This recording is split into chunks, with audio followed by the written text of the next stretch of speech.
అయోధ్యలో జరిగిన అక్రమానికి సంబంధించి, దొంగతనానికి సంబంధించి అరెస్టులు జరిగినియి.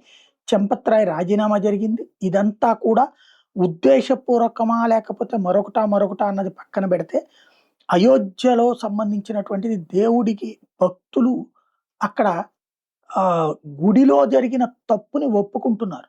ఆ తప్పు మీద చర్యని సమర్థిస్తున్నారు.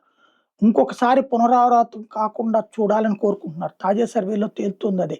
అంతేగాని అక్కడ దొంగతనం జరిగినందుకు యోగి ఆదిత్యనాథు లేకపోతే నరేంద్ర మోడీ బాధ్యత వహించాలని కోరుకోవట్లేదు. ఇది హిందువుల్లో ఉన్నటువంటి పరిపక్వత, పూర్ణ ఆలోచన ధోరణి అని చెప్పాలి. ఇప్పుడు టెంపుల్‌కి భక్తుల సంఖ్య పెరిగింది ఈ ఇన్సిడెంట్ తర్వాత. ఇంతకుముందు రోజుకి 12-18 16-18 లక్షల సంపాదన ఉంటే, ఇప్పుడు 22-24 లక్షలు రోజువారీ ఎర్నింగ్స్ వస్తున్నాయంటే పరిస్థితి అర్థం చేసుకోవచ్చు.